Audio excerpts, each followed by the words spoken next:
Hello and welcome back to Talk About Strange. I'm on to this next great story. In this story, we're actually looking for your help. So any information that you can provide will help this guy out a lot. His name is Gary. He's not going under anonymous. He wants information. This is something that was passed down through the history of his family, and he's hoping maybe you guys have some information out there. So any professionals or anybody you can reach out to would be a great help.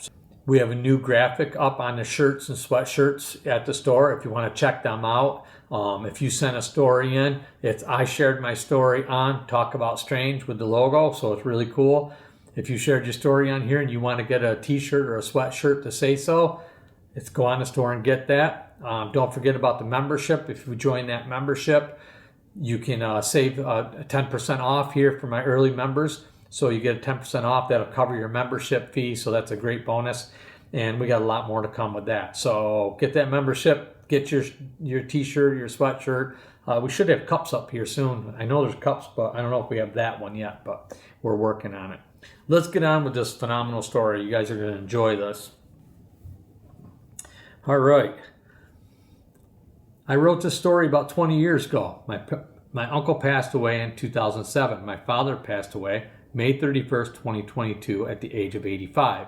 And my aunt, who was 5 years older than my father, passed away 6 months later to a year later.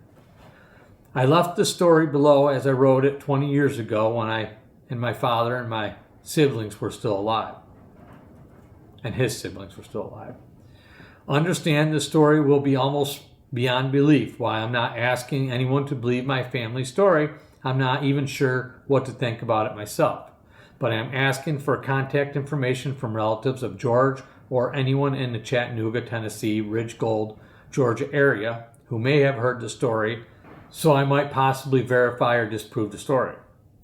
My father, aunt, uncle have all told similar stories, which my grandfather, William J. Collins, told them about when he and his friend George Armour, and he's got like 3 different spellings on here for Armour. According to the story, my grandfather and George had been to a country dance and had finished walking their girlfriend's home. They came to a fork in the road where my grandfather lived, and he and George parted ways. Shortly after reaching his house, George saw what he thought was someone standing beside the road waiting, but because it was dark, he mainly saw a dark figure standing. Trying to avoid him, George walked to the other side of the road, and just as he was about to pass whatever was standing there, waiting, it began to run out of the ditch towards him. George began running for his house, yelling the whole way to his father, with this thing right on his heels. His father heard him yelling and opened the door to see what was wrong. George ran in through the door of the house. This thing was chasing him and was so close to George, when his father slammed the door, its arm got caught in the door. George ran out the back of the house to get help. We were told it took 10 men to put this thing in a paddy wagon. It looked like a female, but its body was covered completely in hair and walked upright on 2 legs. It was said to have had a horrible odor. After the creature was detained, it was not eating. And finally, after giving it whole nuts, it was said to have cracked the nuts with its teeth and ate the nuts. It was supposed to have had screamed constantly and the sound was described as like a female screaming.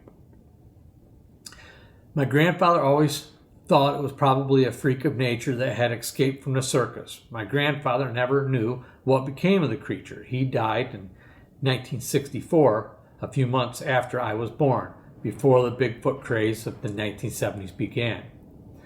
My thought is that this story really happened and it took around 10 men to haul this off in a paddy wagon, then surely there must be a paper trail somewhere.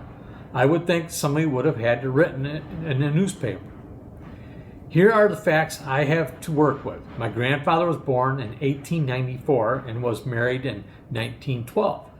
He was 18 years old, so this probably happened between 1909 and 1912.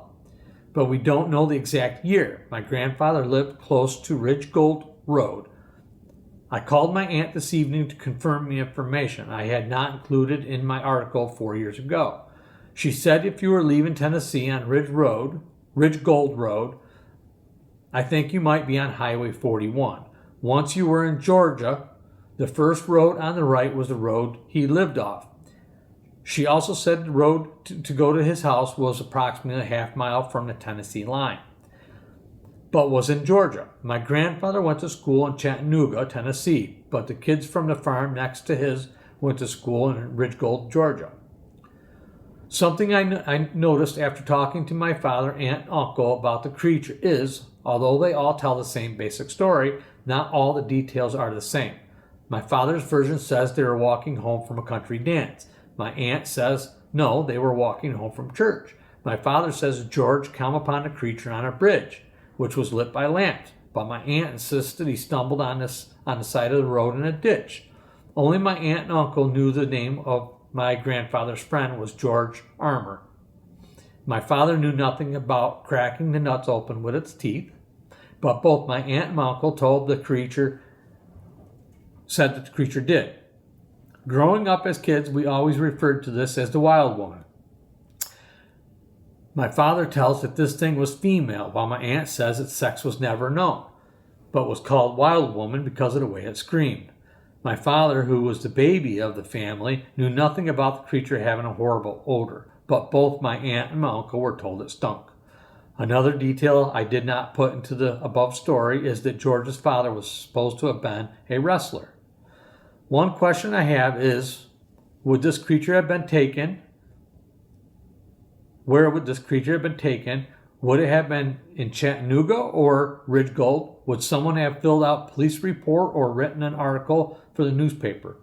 All three agree on this point. They believed my grandfather was telling what he believed was true, instead of a made-up story to entertain the kids. Today, January 6, 2024, I called one of my aunt's son, Donnie Chambliss, and he provided extra details. He said that my grandfather had family come over about a week before he passed and said that they had filmed him telling a story on the front porch. My grandfather said everyone in town came to look at the creature and that the carnival ended up taking the Wild Woman. My cousin Donnie said my grandfather specifically told it was a female covered in hair. And this is Gary Collins. I have his name, address, phone number. He lives in Tennessee, and he's looking for more information. So if you can get this information, email it to me. I will share it with him or create a connection between you and him. This is cool stuff. I mean, we could solve a mystery here that would be a lot of fun to do and really cool. So was this a young Bigfoot? Was this an early hybrid Bigfoot human? I mean, what was this, right? This creature. So let's see if we can solve this and find out together. That'll be a lot of fun. Any information you guys got out there, I know a lot of you are in the Tennessee and Georgia area that watch this. So just reach out and let us know. Do your research, let us know. And we'd greatly appreciate it. That's all I got for now. I'm going to get to work. I got some more stuff going on, so I'm going to get these posted, and then I'm going to get back into some other stuff. Thank you so much for joining me. I hope you enjoyed this, and I will see you again real soon.